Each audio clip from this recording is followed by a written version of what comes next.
Hola, les habla la doctora Carmen Sol Solórzano. Continuamos con las clases de agrometeorología y su aplicación en la producción agropecuaria. Vamos a continuar viendo cómo se relacionan los elementos del clima en los fundamentos agrometeorológicos para, para el estudio y la interacción entre el clima y la producción agrícola. Bueno, continuamos entonces, recordamos pues que la radiación solar, que es una de las variables climáticas, influyen directamente en el proceso de fotosíntesis, ya que la radiación fotosintéticamente activa, conocida como PAR por sus siglas en inglés, es la que corresponde a las longitudes de onda de los 400 a los 700 nanómetros, lo que conocemos también como la luz visible, que comprende los colores que van del violeta, el azul, el verde, amarillo, anaranjado y rojo. Es utilizada por las plantas para convertir el dióxido de carbono y el agua en azúcares y oxígeno. Sin esta radiación en particular, no sería posible la formación de biomasa. La temperatura del aire y del suelo se ve afectada por el espectro relativo al infrarrojo, que es la radiación que genera y aumenta la temperatura ambiental y la del suelo. Influye en el desarrollo fenológico de los cultivos y también de los insectos, en el desarrollo de los insectos y la disponibilidad de agua a través de la evaporación y la transpiración. Esta radiación es la responsable de producir el calor que sentimos en la Tierra. En sí no tiene un efecto directo sobre el proceso de fotosíntesis, sin embargo, de manera indirecta, afecta el proceso fenológico tanto de los cultivos como de algunas plagas e insectos benéficos.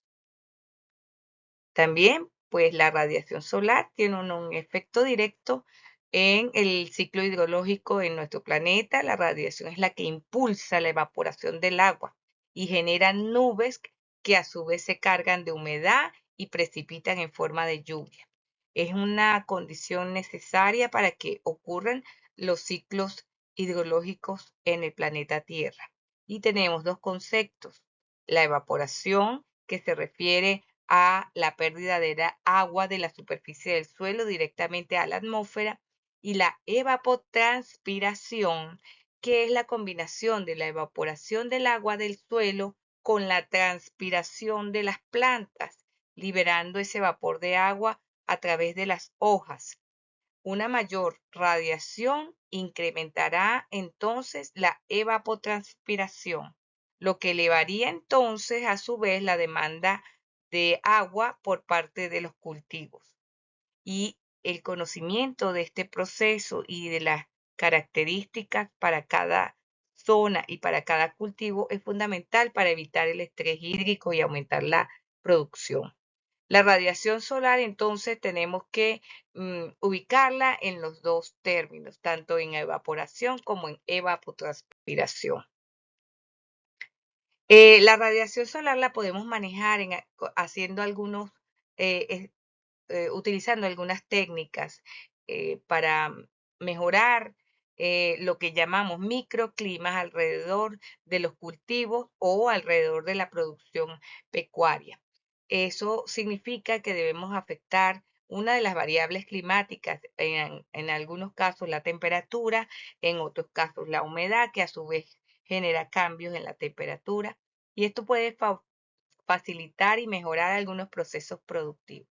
Lo que ustedes observan en las imágenes, en este caso es un invernadero en forma de túnel. Allí se pueden mejorar parte de algunas variables climáticas, como por ejemplo el acceso a la humedad a través de un sistema de riego por goteo, pero también mejorar la evapotranspiración colocando una cobertura de plástico que ayuda a mantener el bulbo húmedo que se genera con el sistema de riego en el suelo.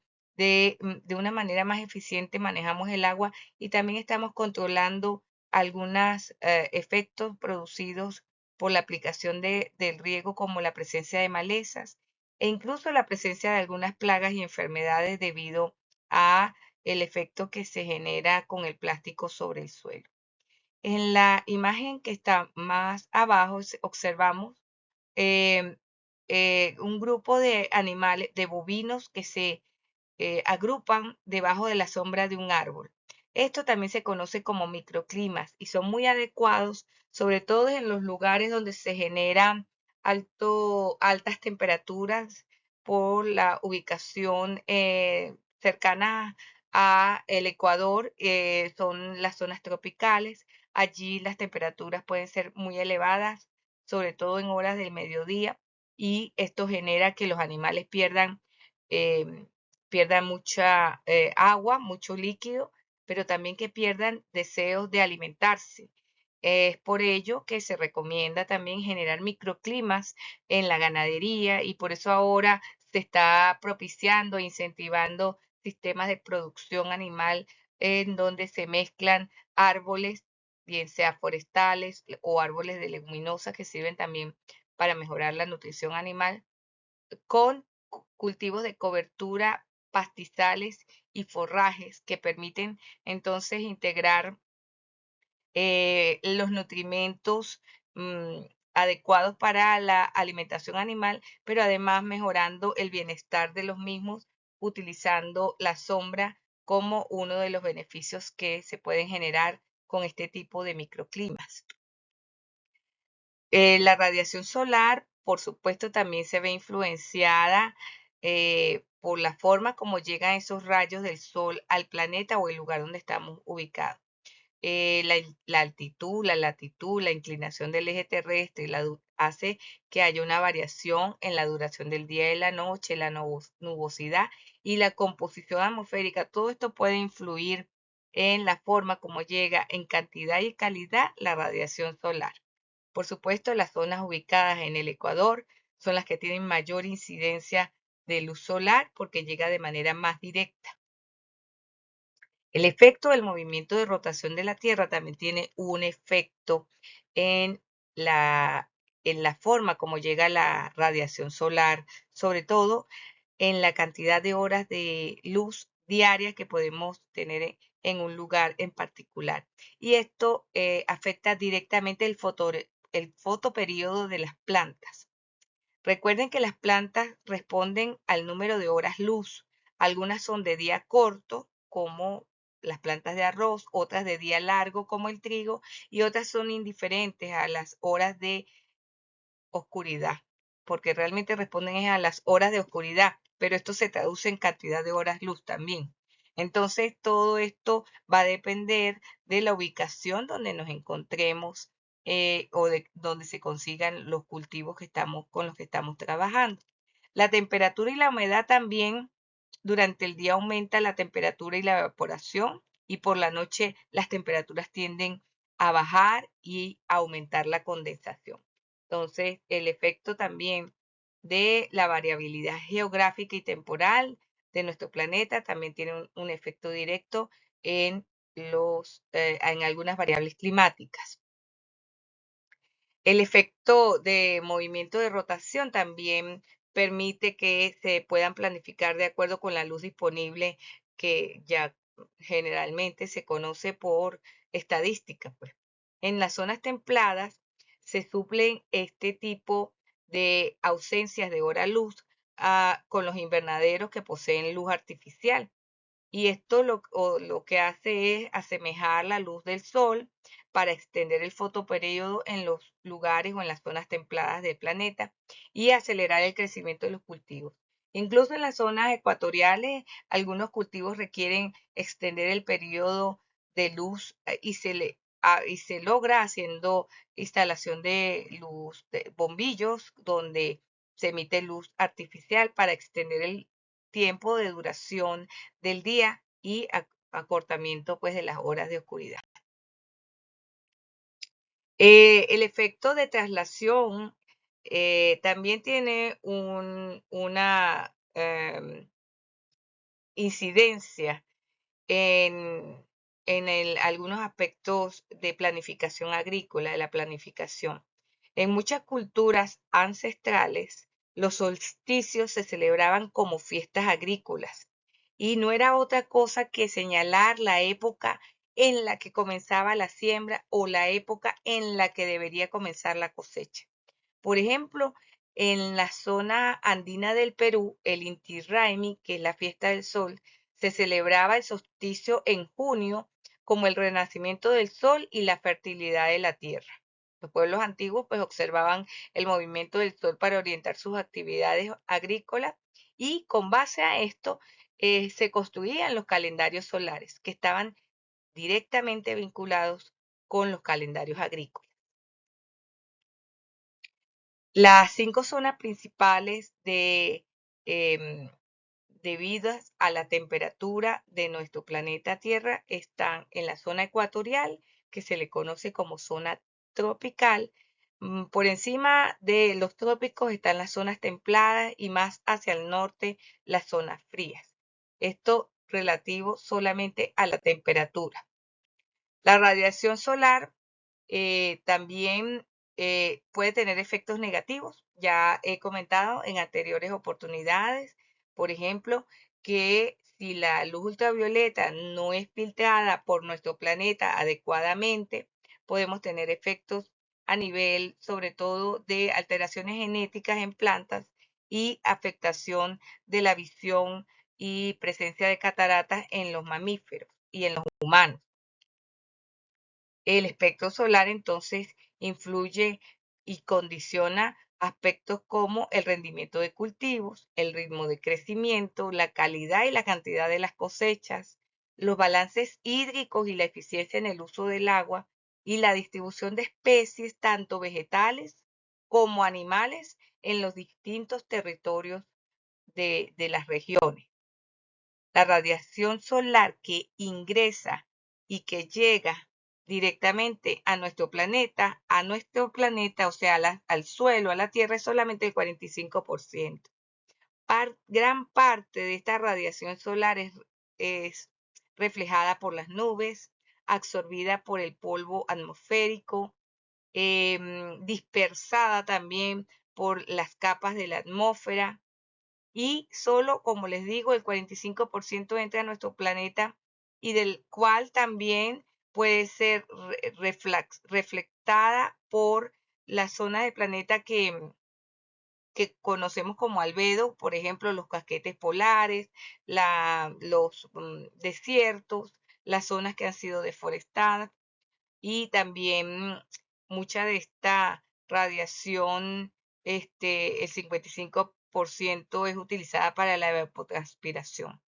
El flujo de calor en el suelo se mide aproximadamente en un 5% de ese 45% que logró ingresar. A nivel del clima global y los cambios que se pueden generar en nuestro planeta en general, la distribución del calor se ve muy afectada por las corrientes oceánicas, ya que transportan calor desde las regiones ecuatoriales, que la zona de las regiones ecuatoriales, el agua puede tener temperaturas de 25, 26 grados centígrados, y se mueve hacia los polos o viceversa.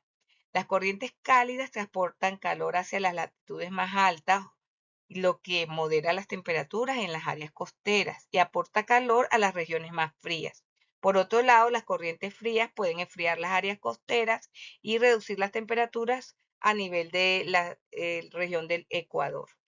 La interacción con sistemas atmosféricos de las corrientes oceánicas es propiciada por los vientos y las altas y bajas presiones. Esta interacción puede dar lugar a la formación de fenómenos climáticos locales como frentes atmosféricos, tormentas y huracanes. Las corrientes oceánicas también pueden influir en patrones climáticos más importantes que nos afectan muchísimo a nosotros en Sudamérica. Por ejemplo, el fenómeno del Niño y su contraparte, el fenómeno de la Niña, involucran cambios en las temperaturas de la superficie del mar a nivel del Pacífico tropical frente a las costas de Perú. Esto puede tener unos efectos globales significativos en el clima de Sudamérica, incluyendo sequías, inundaciones y cambios en los patrones de lluvia. Pero no solamente afecta a Sudamérica, también puede afectar la zona de Asia y Australia, que también se han visto impactados por estos fenómenos que ocurren en el Pacífico frente a las costas de Perú y pueden tener incidencia en lugares tan lejanos como Australia.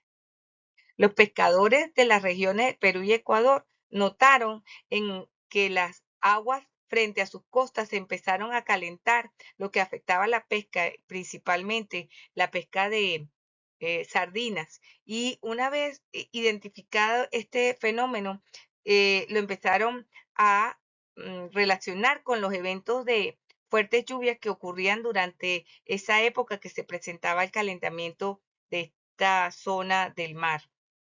Esto ocurría fundamentalmente en la época cercana a el nacimiento del niño Jesús, y es por eso que se le conoce como el fenómeno del niño. También se presentó este tipo de alteraciones en las costas de África ecuatorial y también al sur de los Estados Unidos. En el caso de México y Centroamérica en general, también para el norte de Sudamérica, el fenómeno del niño está relacionado con ocurrencia de sequías, más que con eventos de precipitaciones. Con el tiempo, los meteorólogos y los científicos adoptaron el niño para describir este fenómeno que se empezó a presentar cada cierto tiempo cuando se calentaba el mar del Pacífico tropical frente a las costas de Perú. Y como ocurre el fenómeno generalmente cerca de la Navidad, entonces se le conoce como el niño en las regiones donde se originó y se le fue divulgando con este nombre. eh, en la mayoría de las referencias, tanto académicas como de noticias de prensa y medios de comunicación, se conoce como el fenómeno del niño. En Australia generó eventos un poco más em, caóticos por la cantidad de incendios que se empezaron a presentar debido a las altas temperaturas y a la baja humedad cuando se presentaba el fenómeno del niño en Sudamérica, debido a que en diferentes partes del planeta se manifiesta de diferentes formas. Entonces, como les decía, en Australia se presenta con una gran incidencia de incendios forestales debido a las temporada muy seca, en la época más seca se presenta también este tipo de fenómenos. La contraparte del fenómeno del niño, pues se le dio el nombre contrario, la niña, porque cuando las aguas del Pacífico se enfriaban, es decir, ocurría contrario a lo que ocurría cuando el fenómeno del niño se presentaba, entonces el efecto de la niña era diferente a lo que producía el fenómeno del calentamiento de la zona del Pacífico ecuatorial. Los incendios forestales que asolaron Australia entre el 2019 y 2020 ayudó a enfriar las aguas de América del Sur. Entonces se presenta este fenómeno en el Pacífico Sur, conocido como la Niña, que duró entre 2020 hasta principios de 2023. En Colombia se manifestaron los eventos del fenómeno de la Niña con precipitaciones superiores al 20% de los promedios registrados entre el 1991 y 2020, lo que provocó inundaciones y deslizamientos, también trayendo como consecuencia una elevado precio de los productos de origen vegetal, y debido pues a que esos 2 años, 2020 y 2021 y 2022, estuvo presente eventos de la niña en Colombia.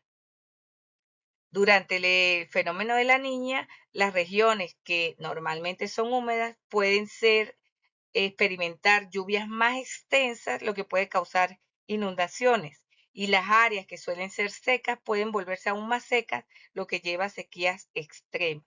Como les digo, los fenómenos se pueden presentar de diferentes formas y maneras en diferentes partes del planeta. No se pueden describir como una forma única de presentarse, ya que pueden influir otras variables ambientales cuando estos se están manifestando.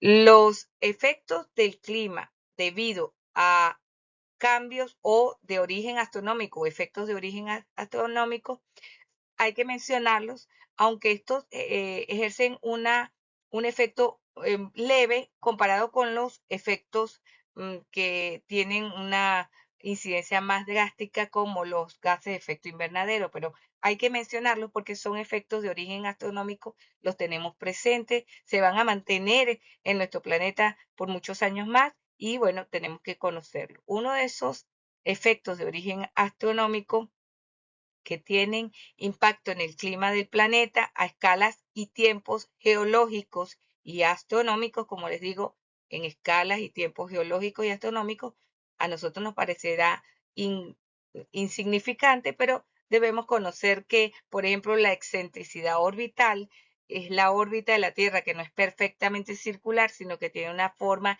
elíptica, hace que esta excentricidad varía de cada 100.000 años y hace que cuando ésta se hace mayor, la Tierra experimenta estaciones más extremas, como veranos e inviernos más cálidos, perdón, veranos más cálidos e inviernos más fríos. La inclinación axial también del planeta puede tener una ligera variación cada 41.000 años. Una mayor inclinación axial puede dar lugar a estaciones más extremas y cambios en la distribución de la radiación solar a lo largo del año. Esta inclinación axial es de 23.5 grados con respecto a su órbita alrededor del Sol. Los movimientos de precesión de los equinoccios es un cambio del eje de rotación de la Tierra que ocurre cada 26.000 años. El eje de la Tierra describe un cono en su movimiento de rotación similares a los de los trompos. Esto afecta la alineación de las estaciones del año en relación con la posición orbital de la Tierra. Como les comento, estos efectos de origen astronómico son muy ligeros y leves para nosotros darnos cuenta hoy en día, pero son movimientos y son efectos que se manejan porque están presentes y seguirán presentes por muchos largos años más. Los efectos entonces de origen astronómico, aquí se ven resumidos las tres formas de cambio de la órbita de la Tierra y la inclinación sobre su eje y el giro en sí misma, pues tienen un efecto sobre también el clima global. El viento solar también es otra variación de que puede generar ciertas alteraciones en algunas variables climáticas. El viento solar es un flujo constante de partículas que vienen cargadas principalmente de electrones y de protones, que son expulsados desde la superficie del Sol y se propagan a través del espacio. Este viento llega de manera limitada al clima terrestre y en comparación con otros factores climáticos, pues no influye grandemente, pero por ejemplo, son los responsables de que nosotros veamos los fenómenos de las auroras tanto boreales al norte o australes al sur del planeta, ¿no? Son eventos astronómicos que generan al ojo humano, pues impactan por su belleza y su grandiosidad. La circulación de los vientos, sobre todo los vientos alisios, constituyen un tipo de vientos planetarios que van desde las zonas subtropicales, aproximadamente desde los 30 grados de latitud, bien sea norte o sur, hacia el Ecuador. Y estos son los que forman esta zona de alta actividad meteorológica que se conoce como la zona de convergencia intertropical. Como los sistemas de alta y baja presión y los vientos desempeñan un papel crucial en la distribución del calor y la humedad de la Tierra, esto afecta definitivamente los patrones climáticos que tienen que ver sobre todo con las precipitaciones.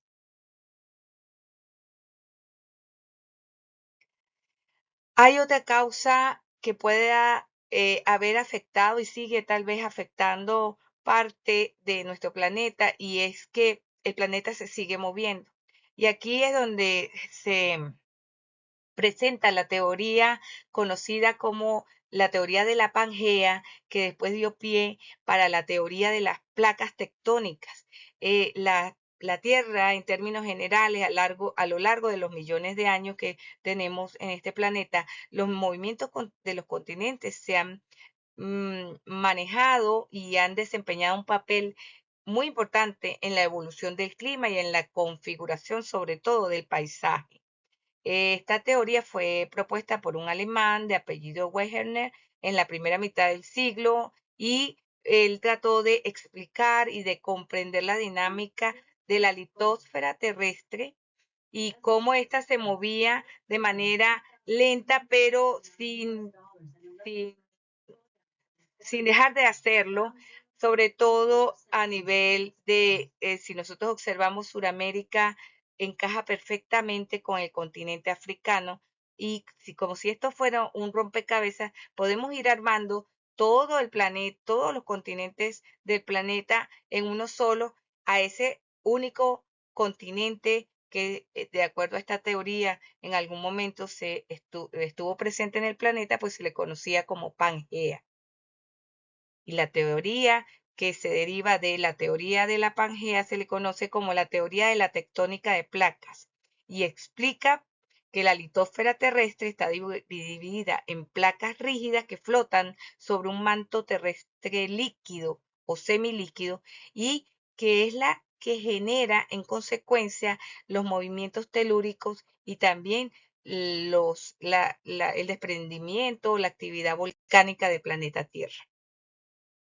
Con el tiempo, pues ya nosotros fuimos entendiendo que el planeta se fue separando y que empezamos a observar que ese continente único que existió en algún momento, pues se deslizó y dio lugar a la formación de los continentes como los conocemos hoy en día. Pero que este movimiento de las placas tectónicas hoy en día sigue movilizándose de manera muy lenta, pero sigue haciéndolo. Las emisiones naturales como el vulcanismo, que es la actividad volcánica por erupción volcánica y emisión de grandes partículas y gases a la atmósfera, es una de las explicaciones de la tectónica de placas. La mayoría de los volcanes que están activos se encuentran ubicados precisamente en la zona donde las placas se unen. Es por eso que también explica la actividad volcánica junto con la actividad sísmica, pues está vinculada a la tectónica de placas, a la teoría de la tectónica de placas. Un ejemplo histórico que incluye una erupción volcánica que afectó el clima de una región en particular es en Indonesia, cuando el monte Tambora en 1815 erupcionó. Durante el año siguiente, en 1816, hubo una disminución considerable de temperatura en la región que hizo que variara los sistemas agrícolas y la presencia de ecosistemas naturales se vio alterado debido a la disminución de estas temperaturas. En el caso de los efectos a largo plazo que pueda generar el vulcanismo o las emisiones de los volcanes, una de las consecuencias directas es que tienen una gran cantidad de emisiones de gases de efecto invernadero. Y los gases de efecto invernadero pues contribuyen al efecto invernadero que de manera natural se genera en la atmósfera, pero que también por actividad del ser humano ha ido aumentando en los últimos años, produciendo el aumento de las temperaturas a nivel global. Las erupciones volcánicas también generan cambios en los patrones climáticos locales y regionales debido precisamente a la liberación de gases y partículas en la atmósfera. Esto particularmente se puede ver muy influenciado por las precipitaciones muy cercanas al volcán, lo que puede generar una actividad distinta a la que en las estadísticas se venía presentando. Por ejemplo, el monte Pinatubo, que tuvo erupción en 1991, esto queda ubicado en Filipinas, fue precedido varios meses por una actividad sísmica y cambios en la topografía de la montaña. La erupción del volcán ocurrió un 15 de junio de 1991 y liberó grandes cantidades de ceniza volcánica, dióxido de azufre y otros materiales sobre todo gases que se liberaron a la estratosfera, incluyendo los aerosoles de azufre que se combinaron con el vapor de agua. Y esto cuando se combina a nivel atmosférico, se convierte en ácido sulfúrico. Y una vez que caen las lluvias con estas partículas y gases de aerosoles en forma de ácido sulfúrico, la lluvia que cae se le conoce como lluvia ácida.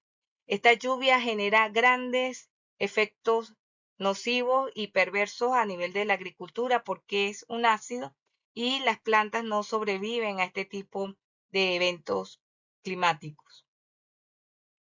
O por otra parte, estos aerosoles reflejaron una radiación solar que no llegó a la superficie terrestre y enfriaron bastante en niveles elevados, en varios grados, durante los años siguientes a la erupción volcánica, la zona que se veía afectada. Y esto en consecuencia también afectó la producción agrícola.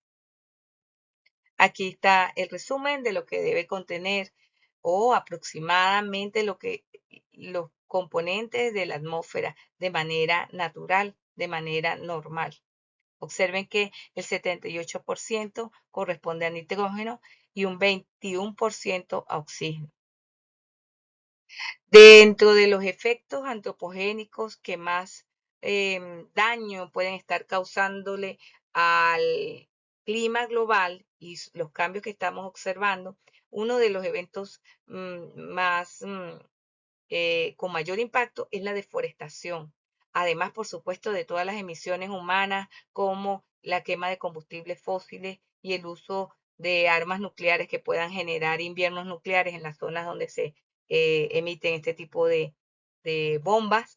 La deforestación es uno de los factores que más está afectando el equilibrio a nivel global, sobre todo porque está directamente vinculado tanto a las emisiones de gases de efecto invernadero como al ciclo del agua. Las emisiones de origen antropogénico están mm, más o menos ya bien definidas, cuáles son las actividades humanas que generan emisiones. Por ejemplo, para el CO2, la quema de combustibles fósiles, el uso del carbón, el petróleo y el gas natural también como generación de energía también son eh, emisiones, también son efectos antropogénicos.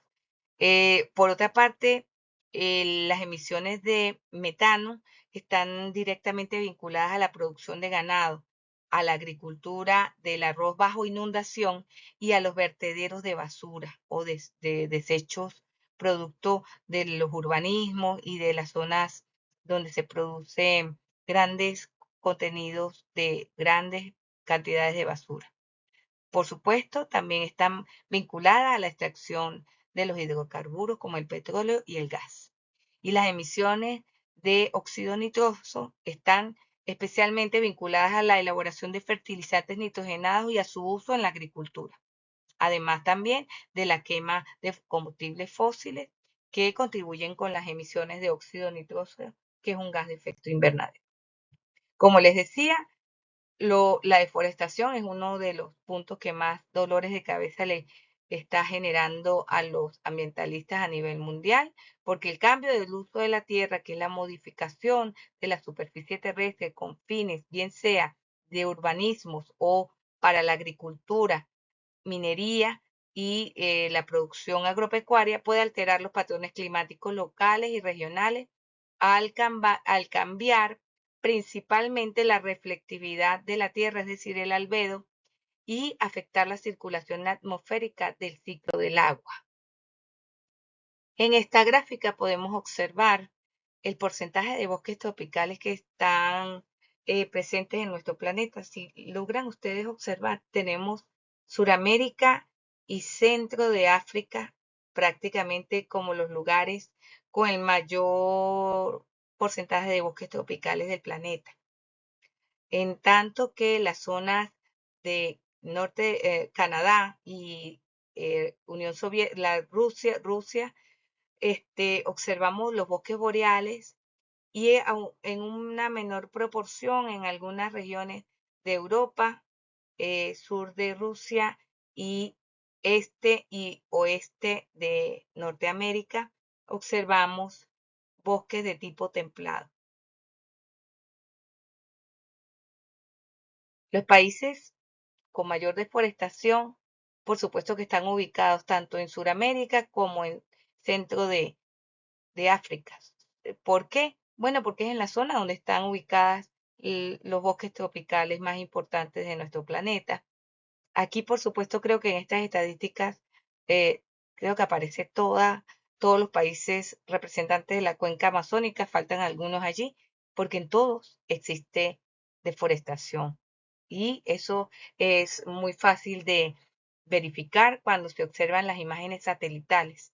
Podemos observar cómo se ha ido deforestando en toda Sudamérica y también en África, pero esto ya está siendo monitoreado por distintos satélites. Sin embargo, pues es un tema de conciencia porque, bueno, porque existen esos bosques, pero también existe una necesidad económica de las comunidades que están allí y eso no lo podemos obviar. Bueno, aquí observamos cómo la cuenca de la Amazónica, la cuenca del Amazonas prácticamente eh, abarca todo Suramérica, porque inclusive la cuenca del Paraná está muy vinculada a la cuenca del Amazonas. Entonces, observen ustedes este mapa de la importancia que tiene Suramérica como eh, el continente que puede hacer la diferencia en el equilibrio de los ciclos biogeoquímicos del planeta Tierra en general.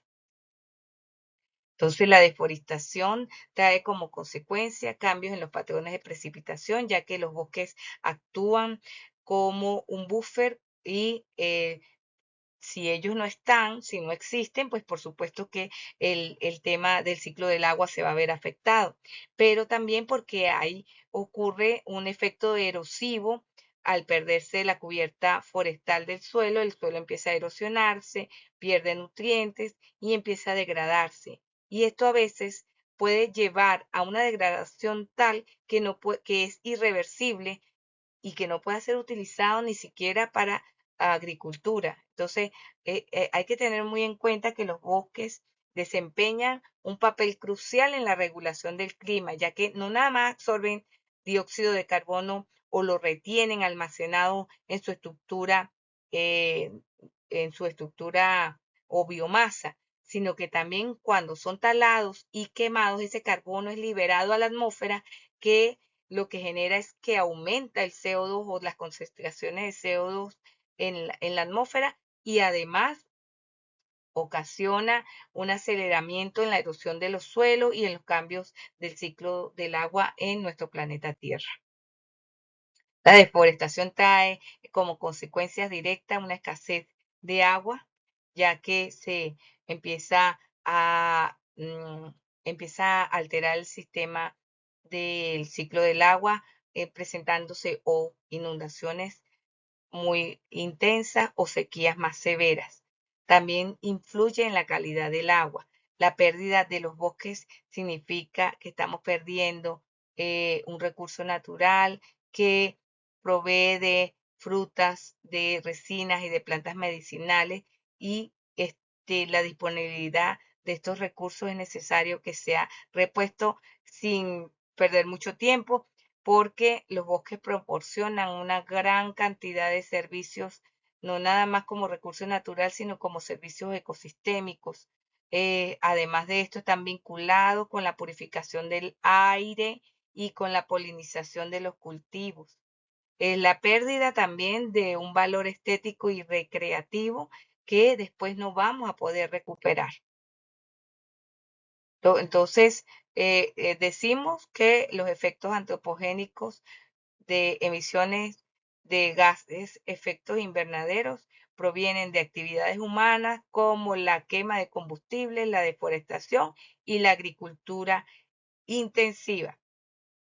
Pero también existen otros contaminantes atmosféricos que se presentan también en la atmósfera como los aerosoles. Existen algunos elementos conocidos como feedback climáticos, que son los procesos que amplifican o atenúan los cambios climáticos.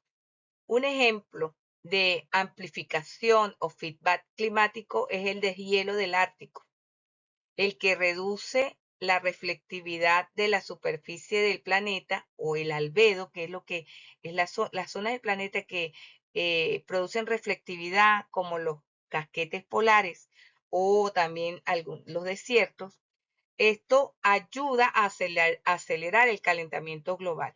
A medida que se derrite el hielo polar debido al calentamiento global, también se liberan gases de efecto invernadero que se encuentran atrapados en el hielo, como el metano y el CO2, y esto tiene un efecto adicional en el calentamiento global. Hay una teoría que permite evaluar los contenidos de CO2 en tiempos geológicos, y para ello se utilizan los testigos de hielo, precisamente tomados en los casquetes polares, y allí podemos ver nosotros los contenidos de CO2 que se han venido presentando en las diferentes etapas de nuestro planeta. Pero si estamos entonces aumentando esta cantidad de gases de efecto invernadero que están calentando el planeta y que a su vez están generando un impacto en el deshielo de los polos, entonces estamos generando este proceso conocido como amplificación climática o feedback climático.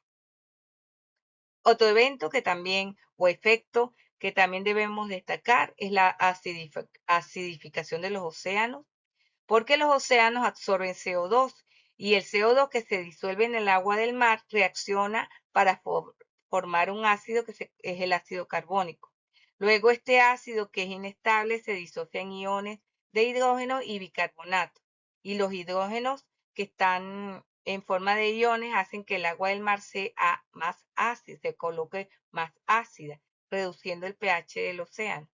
Esta es la fórmula química que ocurre en este proceso de acidificación de los océanos.